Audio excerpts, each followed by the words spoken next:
to save their lives, essentially. But the support of the women in this book was so overwhelmingly amazing to me. You know, it was understated.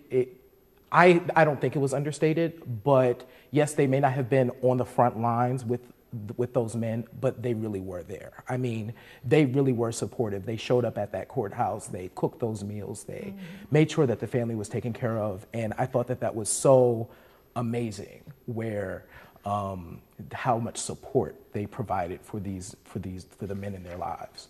So I just thought that was a great part of the book, just to watch that. Well, I have to tell you that my favorite voice in the book is Polly. Polly's awesome. Without a doubt. Without a doubt. That was awesome. And she really lived that long? Yeah.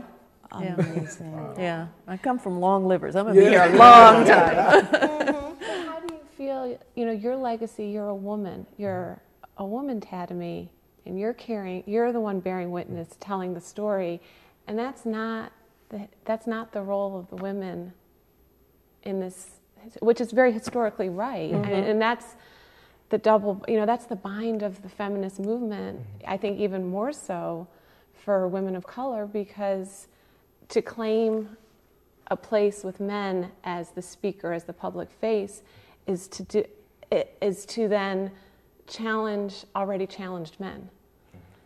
But times change, and I think that those who can bear witness, and it doesn't matter who you are, and that was really my feeling about this, and it wasn't gender specific.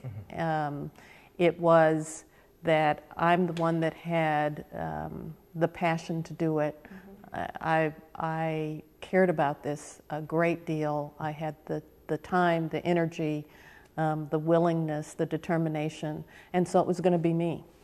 And I felt that I needed to represent the same way that I felt that I needed to represent 4 generations of women in Cane River. I felt I needed to represent these generations of men in Red River. And let me tell you, that was a little scary, trying to step up to a man's mentality. I had to have readers that had to tell me, that is so chick. Yeah. Really? So not quite the way a man would look at it. But to go through and to try to give some authenticity to the male voice. And I can't get invested in a gender distinction in that. I just want to bear witness, period.